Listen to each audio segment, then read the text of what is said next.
Morning, everybody. Welcome to the morning drive here on our Periscope page on Twitter, twitter.com/TMSNX Radio. I am Adam Hernandez.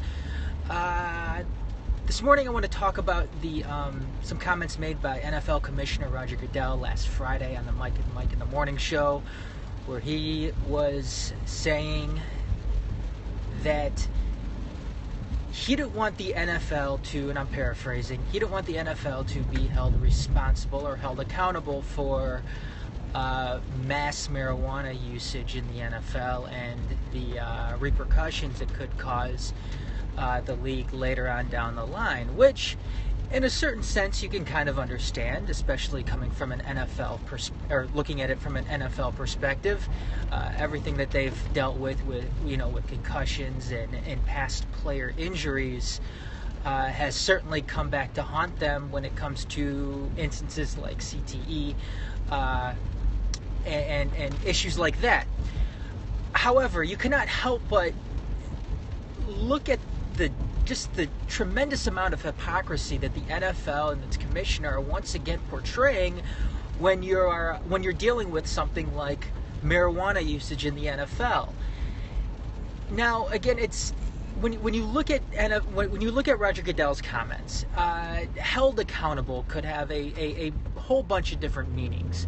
The first being that Is this something that they are looking at from a standpoint that they don't want to be held accountable, like they're being held accountable right now when it comes to head injuries and them not taking the proper precautions or the proper steps to identify the problems, perhaps with the equipment or aspects of the game and player safety in general? Because when you look at marijuana usage, and yes, Deadspin did do a story on this, and they had a former NFL player, Todd Harriman's, come out and speak out for the use of medical marijuana to help players get over injuries. And there's been a lot of independent study that's gone on, and it's in some ways proved that players have been able to get over injuries. It's helped them deal with the pain by using marijuana. But when you look at, like I said, Roger Goodell's comments and how the league doesn't want to be held accountable for it, and whether or not that is something that the league doesn't want to be held accountable in terms of the CTE usage, or not CTE usage, but the effects that CTE has caused on the NFL because of their lack of response, or their lack of action prior to. You can't help but look at the NFL allowing the widespread abuse of opiate painkillers. There's been documented instances where players have come out and said that teams would line up syringes and inject players with Toradol, which I believe is an opiate painkiller, prior to games. And it seems like it's gotten to the point right now in the NFL where if you're not taking this opiate painkiller, then you're not going to be able to play throughout the entire game, or you're not going to be able to play throughout the entire year. And we're not talking about certain circumstances that this is being injected, like, to get over an injury, or, just certain games that this is being injected for players to, get through, or again, get over an injury. No, this is something that players have come out and said is a weekly thing that is involved. It's something that's done just prior to them stepping on the football field. Now, again, there hasn't been wide federal study on the long-term effects of marijuana usage. Granted, and that is another one of the problems, and this is something that Deadspin talks about too. This is a government problem as well, because of the different, and this is what they say, layers that you have to go through in order to test marijuana and its long-term effects on the human body.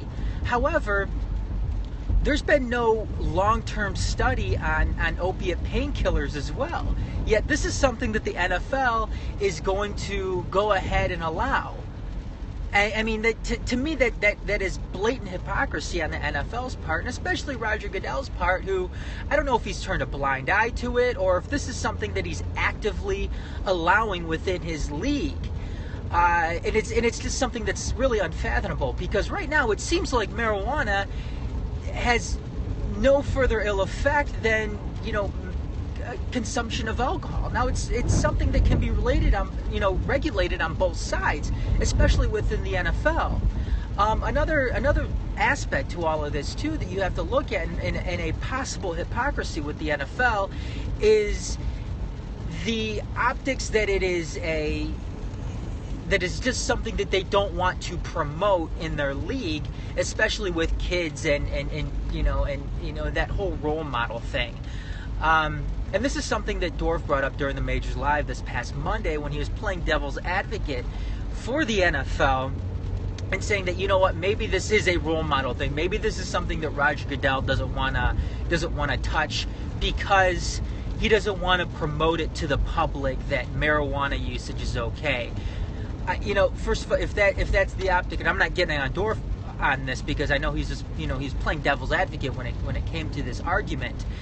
But again, marijuana usage and alcohol seem to have the same effect on the human body going forward. Obviously, if you smoke too much weed and you go out and you drive a car, there's going to be a problem. Just like if you go to the bar and you drink too much beer, there's going to be a problem there as well. The thing though with the NFL and that whole, optic of trying to maintain their players being role models, again, then put your money where your mouth is. Why do you go ahead and why do you allow guys like Adrian Peterson or Greg Hardy who return to the league after Adrian Peterson beats the shit out of his kid, or Greg Hardy goes and beats the shit out of his girlfriend?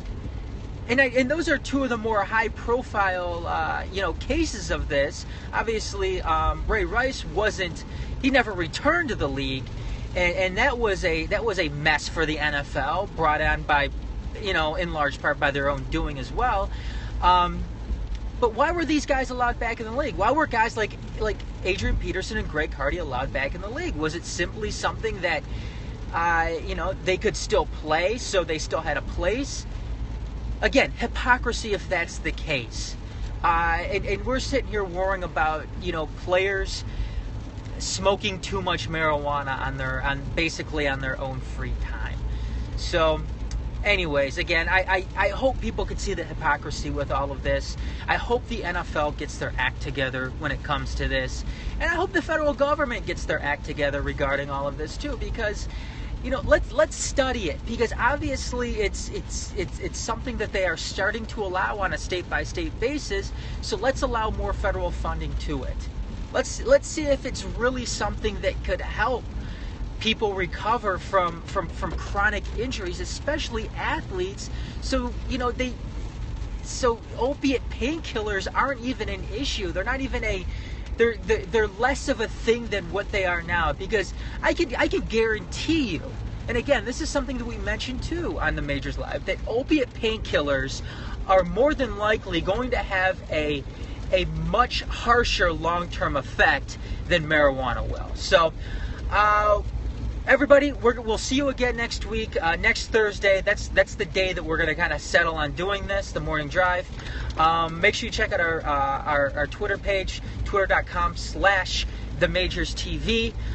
Check us out on YouTube as well, youtube.com/TheMajorsTV. You can hit me up on Twitter, twitter.com/TMSNXAdam, or our website, themajors.net. So, until next time, everybody, have a great weekend. I'm Adam Hernandez. Bye for now.